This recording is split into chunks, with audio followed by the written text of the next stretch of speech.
KVS PRT के लिए final cut off क्या होगा, इंटरव्यू कितने नंबर पर कॉल आ जाएगी और सिलेक्शन के लिए अंतिम कट ऑफ कितना रहने वाला है, इसके रिगार्डिंग डिटेल में बात करेंगे। सोशल मीडिया साइट्स पर बहुत सारे खबरें वायरल हो रही हैं कि कट ऑफ 180 में से 150 चला जाएगा। ऐसा कुछ भी नहीं होने वाला है। इस वीडियो में आप तर्कपूर्ण तरीके से देखेंगे कि मिनिमम कट ऑफ क्या रहने वाला है इंटरव्यू कॉल के लिए और क्या फाइनल कट ऑफ जाएगा सिलेक्शन के लिए। नमस्कार दोस्तों, मेरा नाम है नीरज और आप देख रहे हैं कैरियर बिट यूट्यूब चैनल। अगर आप इस चैनल पर पहली बार विजिट कर रहे हैं तो इसको सब्सक्राइब करते हुए बेल आइकन को प्रेस करना ना भूलें। दोस्तों, प्रीवियस ईयर का डेटा समझना बेहद महत्वपूर्ण है आपको 2023 केवीएस पीआरटी के कट ऑफ को समझने के लिए। यहां पर मैं दो पिछली भर्तियों के बारे में बात करूंगा, पहला 2016 और दूसरा 2018। दोनों आंकड़ों को अगर आपने समझ लिया तो थोड़ा सा आपको हिंट जरूर मिल जाएगा 2023 के बारे में। स्क्रीन पर जो आप कट ऑफ देख पा रहे हैं ये केवल इंटरव्यू के लिए कट ऑफ है। यहां पर मैं बिल्कुल क्लियर कर दूं कि जो भी मैं डेटा यूज करूंगा वो ऑथेंटिक सोर्सेज से है, तो आप आंख बंद करके भरोसा कर सकते हैं। ठीक है, चलिए सबसे पहले बात कर लेते हैं 2016 के बारे में। अनरिजर्व कैटेगरी यानी कि जनरल वाले अभ्यर्थियों को 100 नंबर पर अगर उनका एग्जाम में 100 नंबर था तो उनको इंटरव्यू के लिए कॉल आ गया था। ये इंटरव्यू का कट ऑफ है, फाइनल नहीं है। ठीक है, ओबीसी का 100 नंबर पर कॉल आ गया था, एससी का 95 नंबर पर, एसटी का 87 नंबर पर और पीएच का 88 नंबर पर आ गया था। इसके बाद अगर बात करें वर्ष 2018 की वैकेंसी की तो आप नीचे वाला डेटा देख पा रहे होंगे। अनरिजर्व कैटेगरी यानी जनरल के लिए 95 नंबर पर, ओबीसी के लिए 94 नंबर पर, एससी के लिए 88 नंबर पर और एसटी के लिए 79 नंबर पर और पीएच के लिए 61 नंबर पर कॉल आ गया था। अब इस डेटा का क्या 2023 में कुछ मतलब है? बिल्कुल मतलब है। भले ही आपका पैटर्न बदल गया है लेकिन ये सभी आंकड़े आपके लिए बहुत महत्वपूर्ण है ये समझने के लिए कि इस बार कट ऑफ कितना जाएगा इंटरव्यू के लिए और फाइनल कट ऑफ कितना रहने वाला है। ठीक है, यहां पर सबसे पहले आपको चीजों के बारे में समझना होगा। देखिए 2016 और 2018 के वैकेंसीज से 2023 की जो वैकेंसी है उसमें जमीन आसमान का अंतर हो चुका है। पहले 150 नंबर का पेपर होता था, इस बार 180 नंबर का पेपर है। दूसरा, पहले इंटरव्यू और रिटन एग्जाम का जो वेटेज था वो अलग था, अब बदल चुका है। पहले 85:30 का वेटेज था, जिसमें 85 आपके एग्जाम का वेटेज होता था 85% और 15% आपके इंटरव्यू और डेमो को मिलाकर के वेटेज होता था, जो कि इस बार बदल दिया गया है। इस बार 70:30 है, यानी कि आपने जो एग्जाम दिया है उसका 70% वेटेज होगा और जो आपका इंटरव्यू और डेमो होगा उसका 30% वेटेज होगा। यानी 70% आपके एग्जाम के नंबर को मिला करके और 30% आपके इंटरव्यू और डेमो में परफॉर्मेंस के नंबर को मिला करके फाइनल मेरिट बनाया जाएगा। तो ये कुछ महत्वपूर्ण परिवर्तन हो चुके हैं 2016 और 2018 को लेकर के। लेकिन 2016 और 2018 का आंकड़ा आपके लिए यह समझना बेहद जरूरी है और आपको यह बताने में मदद करेगा कि आपको इंटरव्यू में कितने नंबर पर कॉल आ सकता है। सबसे पहले आप देखिए यहां पर जो इंटरव्यू के लिए कॉल होगा या फिर जो फाइनल सिलेक्शन होता है वो बहुत सारे फैक्टर्स पर डिपेंड करता है। पहले कि वैकेंसीज की संख्या कितनी थी, दूसरा पेपर का लेवल कैसा था, तीसरा पेपर किस मोड में हुआ है। 2016 में आप देखेंगे तो जो इंटरव्यू का कॉल हुआ था वो लगभग सभी कैटेगरी में आप देख रहे होंगे वो ज़्यादा था, जबकि 2018 में यहाँ पर कम नंबर पर ही इंटरव्यू का कॉल हो गया था। जबकि मैं आपको क्लियर बता दूं कि 2016 में जो वैकेंसी थी वो 2018 से ज़्यादा थी, लगभग 4000 समथिंग कुछ 2016 में था। 2018 में पहले 5300 के आसपास वैकेंसी निकाली गई थी लेकिन उसको घटा दिया गया था और 3000 केवल वैकेंसी रह गई थी। अब आपके मन में आ रहा होगा कि जब वैकेंसीज की संख्या घट गई 2018 में तो कट ऑफ ऊपर जाना चाहिए था, फिर नीचे क्यों आ गया? इसका प्रमुख कारण यह था कि पेपर का लेवल आपने देखा होगा, अगर प्रीवियस ईयर पेपर आपने सॉल्व किया होगा तो 2018 का जो पेपर था उसका लेवल बहुत अच्छा था, मतलब 2016 के पेपर से बहुत टफ माना जाएगा। इस हिसाब से जो इंटरव्यू के लिए कॉल था उसकी कट ऑफ घट गई क्योंकि पेपर का लेवल हार्ड था 2016 के कंपैरिजन में। ठीक है, यहां तक क्लियर हो गया। अब मैं चीज़ें समझ रहा हूं कि मुझे उम्मीद है कि आप चीज़ें समझ रहे होंगे कि 2016 से 2018 में कट ऑफ क्यों घटा इंटरव्यू के लिए, क्योंकि पेपर का लेवल बढ़ गया था। अब अगर 2023 की बात करें तो यहां पर कई शिफ्टों में परीक्षाएं हुई हैं, तो सभी परीक्षाओं के शिफ्टों को एक लेवल पर लाने के लिए नॉर्मलाइजेशन भी अपनाना होगा। तो यह भी एक प्रमुख फैक्टर है जो कि डिफरेंस क्रिएट करेगा 2016 और 2018 के बारे में। ठीक है, तो इसलिए आपको एक रेंज समझना बेहद जरूरी है कि किस रेंज तक इंटरव्यू के लिए कॉल आ जाएगा। सबसे पहले बात कर लेते हैं 2016 की। अनरिजर्व का डेटा देखिए, 100 नंबर पर कॉल आ गया था और 150 में 100 नंबर पर। अब 150 में 100 नंबर का अगर हम लोग प्रतिशत निकालें तो ये आता है 66.67%। कितना? 66.67% पर अभ्यर्थियों को कॉल आ गया था 2016 में ओबीसी और अनरिजर्व कैटेगरी के बारे में। ठीक है, अब अगर 2018 की वैकेंसी की अगर हम लोग बात करें तो 95 नंबर पर कॉल आया था 150 में, तो इसका अगर हम लोग प्रतिशत निकालें तो इसका प्रतिशत आता है 63.33, यानी कि 2018 में 63.33% पर एक तरीके से ओबीसी और अनरिजर्व कैटेगरी के लिए कॉल आ गया था। ठीक है, तो आपने देखा कि 2016 में 66 के आसपास 66.66 और 2018 में 63.33, तो यहाँ इनका जो रेंज रहता है वो यही रहता है। आप देखेंगे कि 60 से 70% के बीच में इनका इंटरव्यू के लिए रेंज लाई करता है। अगर प्रीवियस ईयर में भी जाएंगे तो आपको यही आंकड़ा देखने को मिलेगा। तो इंटरव्यू के लिए कॉल की अगर हम लोग बात करें तो 60 से 70% के आसपास इंटरव्यू के लिए कॉल आ सकता है, और उसमें भी अगर इन दोनों का एवरेज निकाल दिया जाए तो लगभग 65% पर आपको कॉल आ जाएगा। अब चूंकि इस बार 180 नंबर का पेपर हुआ था, तो 180 का अगर हम लोग 65% निकालें तो इसका मान आता है 117 नंबर। 117 नंबर आता है 65%, यानी कि लगभग 117 नंबर के आसपास आपको इंटरव्यू के लिए कॉल आ सकता है। अनरिजर्व और ओबीसी कैटेगरी की मैं बात कर रहा हूं। यहां पर चीजें आपको समझना बेहद जरूरी है कि कई फैक्टर्स पर ये बातें डिपेंड कर रही हैं। अभी जो वैकेंसीज है वो 2016 और 2018 की तुलना में इस बार सबसे ज्यादा है, लगभग 6000 समथिंग कुछ वैकेंसीज है प्राइमरी की अगर हम लोग बात कर लें तो यहां पर देखिए वैकेंसी की जो संख्या है वो घट भी सकती है। आपके नोटिफिकेशन में भी लिखा है, और 2018 में भी घटा भी दिया गया था। पहले 5300 पर वैकेंसी आई थी, उसके बाद घटा करके 3000 कर दिया गया था। तो अभी ये क्लियर नहीं है कि वैकेंसी की संख्या घट भी सकती है, हो सकता है कि भविष्य में घटा दिया जाए। तो ये जो मैं आंकड़ा बता रहा हूं, ये बिल्कुल आप ऐसा ना माने कि इतने पर आपको कॉल आ ही जाएगा, वो बहुत फैक्टर्स पर डिपेंड करेगा। एक तो वैकेंसी की संख्या घटती है या फिर बढ़ती है इस पर, दूसरा पहले के भर्तियों में आपका ऑफलाइन एग्जाम हो रहा था, इस बार ऑनलाइन एग्जाम हो रहा है, और ऑनलाइन एग्जाम में भी बड़े स्तर पर धांधली देखने को मिली है। तो ये सब भी फैक्टर्स डिफाइन करेंगे जरूर कि इंटरव्यू का कॉल कितने नंबर पर आता है, क्योंकि ये भी तो देखना होगा ना कि नॉर्मलाइजेशन का ये रूल कौन सा अपनाते हैं, कितने नंबर डिफरेंस क्रिएट होता है आपके एक्चुअल नंबर में और नॉर्मलाइज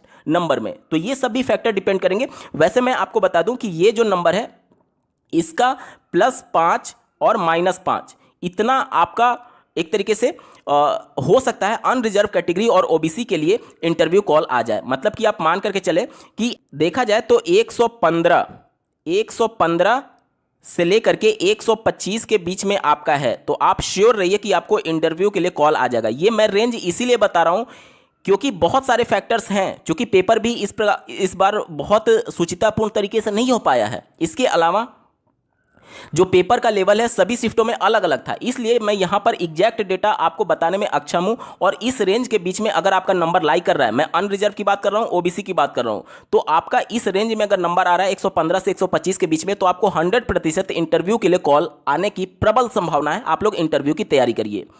इसके बाद से अगर हम लोग बात करें एससी कैटेगरी की, तो एससी कैटेगरी 110 से लेकर के अगर आपका नंबर 120 के बीच में है तो आपको 100% इंटरव्यू के लिए कॉल आ जाएगा। उसके बाद से बात करें अगर एसटी कैटेगरी की, तो अगर आपका नंबर 100 से लेकर के 110 के बीच में है तो आपको इंटरव्यू के लिए कॉल आ जाएगा। वहीं अगर बात करें पीएच कैटेगरी के लिए, तो पीएच कैटेगरी में अगर आपका नंबर 80 से लेकर के 90 के बीच में है, 80 से लेकर के 90 के बीच में है, तो आपको 100% इंटरव्यू के लिए कॉल आ सकता है। ठीक है, यहां पर मैं फिर बता रहा हूं कि बहुत सारे फैक्टर्स डिपेंड करते हैं, तो आप इसको एग्जैक्ट ना मान करके चलिए, प्लस माइनस आपका कुछ हो सकता है। मैं आपको सिर्फ एक अनुमान बता रहा हूं। ठीक है, बहुत से अभ्यर्थियों के मन में ये कन्फ्यूजन आ रहा होगा कि उनका अगर एग्जाम में नंबर कम है तो क्या उनके लिए रास्ते बंद हो चुके हैं। नहीं, देखिए जो फाइनल मेरिट बनती है वो आपके इंटरव्यू, डेमो और रिटन एग्जाम को मिला करके बनती है। अभी भी अगर आपका नंबर कम है, मतलब कि देखिए यहाँ पर जो मैंने आपको रेंज बताया था वो मिनिमम रेंज था कि इतना कट ऑफ जाएगा। अब जो मिनिमम वाला है उसको अच्छा परफॉर्म करना होगा इंटरव्यू में, तभी उनका फाइनल सिलेक्शन हो सकता है। उम्मीद कर रहा हूं कि आप चीजें समझ पा रहे होंगे। और इस बार चूंकि इंटरव्यू और डेमो क्लास के वेटेज को बढ़ा दिया गया है, तो ये महत्वपूर्ण रोल अदा करेगा आपके फाइनल मेरिट में आपका नाम सुनिश्चित करने के संदर्भ में। थोड़ा सा आप धैर्य रखिएगा, मैं आपको समझाने की कोशिश करता हूं मैं क्या बोल रहा हूं। जैसे देखिए, अगर हम लोग रिटन एग्जाम की बात करें तो एक प्रश्न का कितना वेटेज है इसको मैं पहले निकाल लेता हूं। तो सबसे पहले मैं एक प्रश्न का प्रतिशत निकालता हूं, तो इतना गुणे 100 मैं कर दूंगा, तो एक प्रश्न का प्रतिशत हमारे पास आ जाएगा 0.55। ये एक प्रश्न का प्रतिशत हो गया कि एक प्रश्न जो है 1 नंबर का है, और 1 नंबर के होने की वजह से इनका जो एक प्रश्न का प्रतिशत है वो 0.55% है। ठीक है, अब यहां पर ध्यान से समझिएगा कि इसका कितना जुड़ेगा कैसे। अब इसका 70% निकालना होगा। क्यों? क्योंकि 70% वेटेज है आपके एग्जाम का। तो जब मैं इसका 70% निकाल देता हूं तो इसका मान आता है, ध्यान दीजिएगा,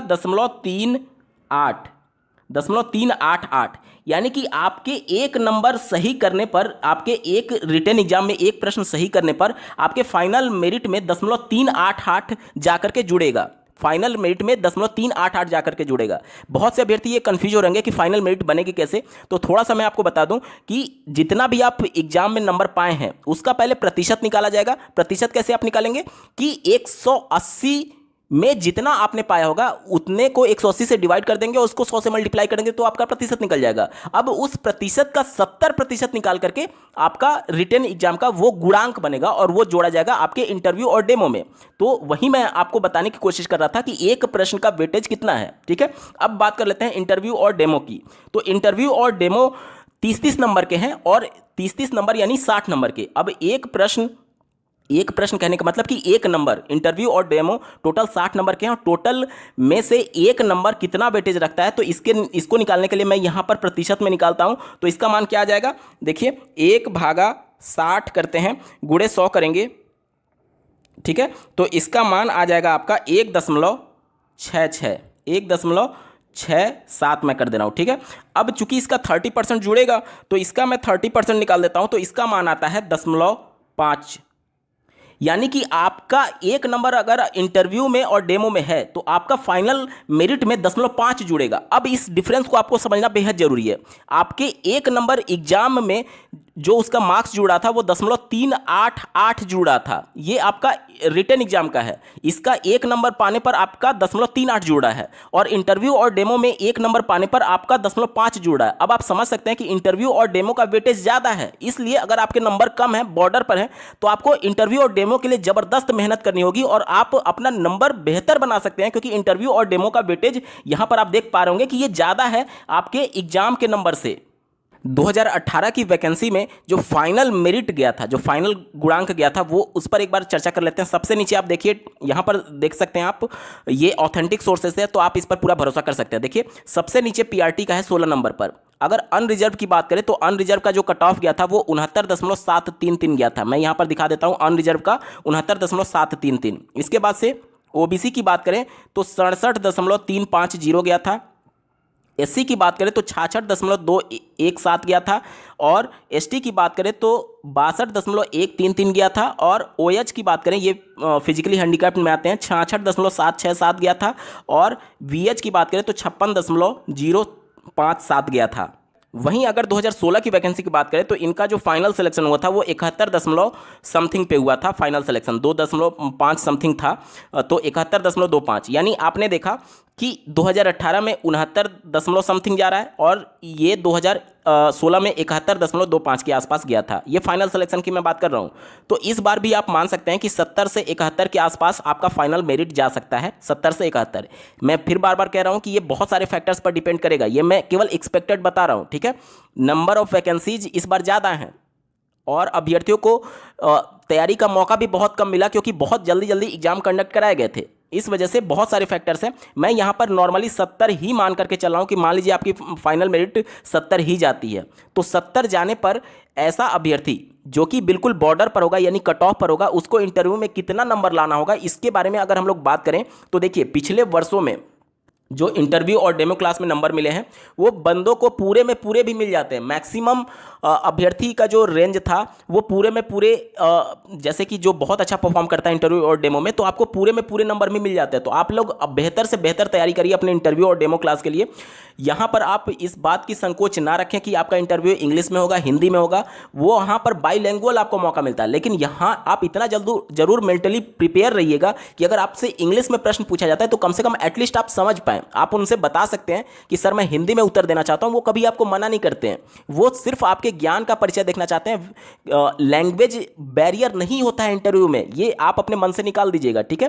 तो आप कम से कम एटलीस्ट ये समझ पाएँ कि वो अगर इंग्लिश में पूछ रहे हैं तो वो क्या पूछ रहे हैं। अब ऐसा भी ना हो कि वो अगला बंदा इंटरव्यूअर मेरे से इंग्लिश में पूछ रहा है और मैं उनके प्रश्न को ही नहीं समझ पा रहा हूँ, तो ये थोड़ा सा माइनस पॉइंट होगा। अगर आपने समझ लिया और अब आपने बोला कॉन्फिडेंटली, आपने बोला कि सर मैं हिंदी में उत्तर देना चाहता हूं, तो निश्चित तौर पर आप दे पाएंगे, कोई भी प्रॉब्लम नहीं होगी। उम्मीद करता हूं आपके डाउट काफी हद तक क्लियर हुए होंगे। इस वीडियो को देखने के लिए आपका बहुत बहुत धन्यवाद। भगवान करे आपका दिन शुभ हो।